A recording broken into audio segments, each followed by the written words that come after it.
Hey guys, and welcome back to the channel. So today what we're going to do is we are going to make a wintertime favorite. The temperatures are starting to get cooler outside. So what we're going to make is, this is a beef sausage with sauerkraut, carrots, and red potatoes. So let me get my potatoes and get this started. So first up, I made this sauerkraut last year, July of 21. And I've been waiting and I've been letting it sit. I want to taste it and see how it is, because this was the first year that we actually made it. Oh my God, that's really good. Homemade sauerkraut. I made it last year in July. It's really super good. Oh my gosh. Alright guys, so the first thing that we're going to do is we are going to cut the bad spots out of our red potatoes and get those in the pot first. And why I like red potatoes is because you can eat the skins. I really like the skins on the red potatoes, but these are the only ones that I have to say that I really like, and Alicia likes them, so it's kind of a no-brainer for us. I don't really like yellow potatoes. They're very starchy, and these red potatoes are a lot healthier. I mean, if all you have is yellow, go ahead and use those too, but I really prefer these red ones just because they're so easy tasting on your palate, you know. That's why I like them. All right, so how is the weather out where you guys are at? It is quite, I don't know, like hazy out. It's raining, so we're getting a lot of rain today. It's been raining since before noon, but we could always use rain. Don't mind the rain at all, especially around here. Farmers are still watering. Can you believe it?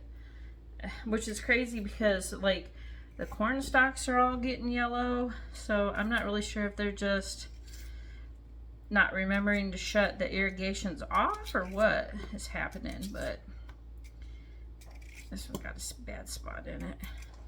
Yeah, make sure you cut your bad spots out, guys. Don't want any bad spots in there. But I definitely like lots of potatoes and carrots in anything like I'm cooking, especially the old school kind of meals like ham and beans and your scalloped potatoes and ham. Those are your meaty kind of meals, and we mainly only cook these kinds of meals when it's starting to get cooler out, because in the summertime it's just too hot. It's too hot to be cooking like that.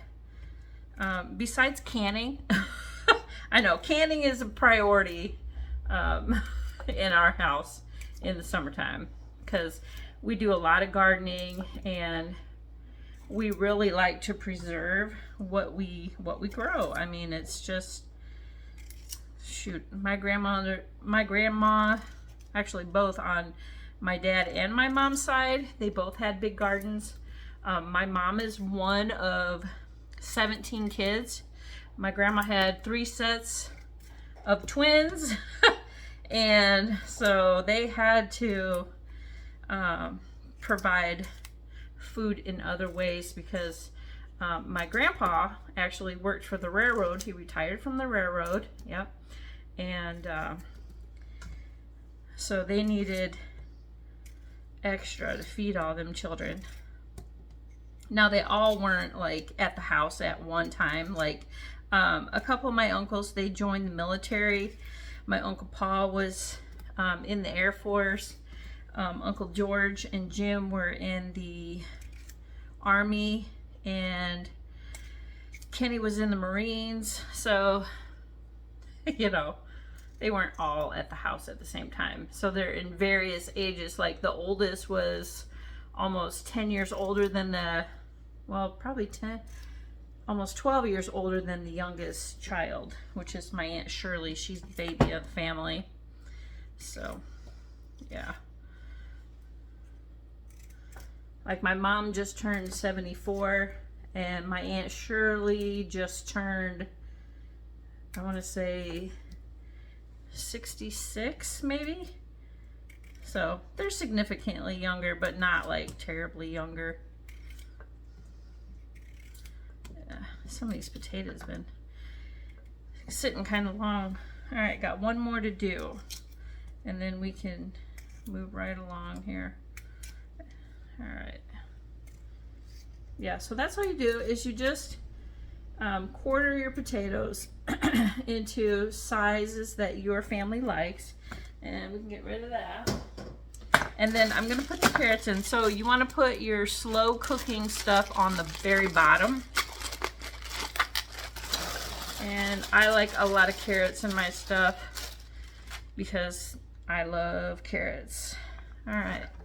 And if some of these are too big, you can cut them down a little bit to make them go a little bit farther. It's fine. And it looks like some of these are, something's going on with our fridge. I'm not sure what it is, but it wants to freeze the lettuce and the vegetables in the crisper drawer. So we kind of shut the humidity off, but then everything starts to like wither. So I don't know exactly what's going on. Yeah, see, that's kind of frozen. Weird. All right, so we have our carrots. There might be too many. Nah, you can never have too many carrots. All right, it's carrots. And then next, we're going to, so your smoked sausage is actually already pre-cooked, but we can put that in there next. And we're just gonna slice it into circles. So like $50, you know, slices. All right, let me show you how we're gonna slice these guys. All right, so you take your sausage and you're just gonna slice it into, I don't know, $25, $50, that's it. Nothing real fancy. If you wanna slice it fancy, if you wanna half them into smaller pieces, you can. That works too. But guys, this is so easy. And it is so fast. It takes no time to get your potatoes, and use potatoes that you know don't need, you don't have to peel them, you know. I mean, this could be like your 20-minute meal, like literally. So easy. Cut them as thin or as fat as you want. They don't all have to be exactly the same. And just throw those in there like that on top. Now the heat will expel some of the juices in that sausage, so it don't have to be on high or anything. I put mine on low when I'm starting out, and it seems to be just fine. All right, get 2 packages in there. So we're gonna eat on this for a couple of days. And that's why I like to make a big crock pot full of it, because you can take and pre-meal plan, you can put them in packages, and you can actually freeze it and get these ready for another time. Your family doesn't have to eat it all in one sitting if you have leftovers. And if you're like some families, they don't like leftovers, you gotta cook a different meal every night, then just freeze it and pull it out some other time, and honestly they won't even know the difference of when you cooked it. They'll eat it. All right, and then next we have our sauerkraut. Let me turn this around here so you guys can see. Oh my gosh, and guys, this is so good. I made this last year, and we're just gonna, oh my god, it smells so good too. I can't believe it turned out so well. You know, sometimes I do surprise myself. All right, and then I'm gonna get another jar. Hold on. All right, guys, we got our last jar in there, and this one is a little bit different color, but oh man, it smells so good. I wish you guys could smell this right now. So that's gonna cook in. What we're gonna add is 2 pints of water so that it don't burn.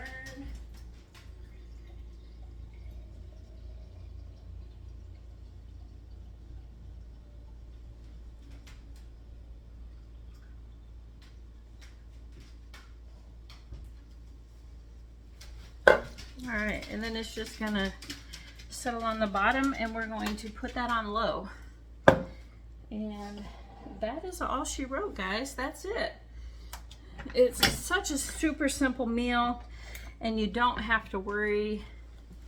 I mean, it'll feed your family for a couple days if they ate leftovers. But I wanted to share some meals with you guys. I don't know, it's a Polish meal.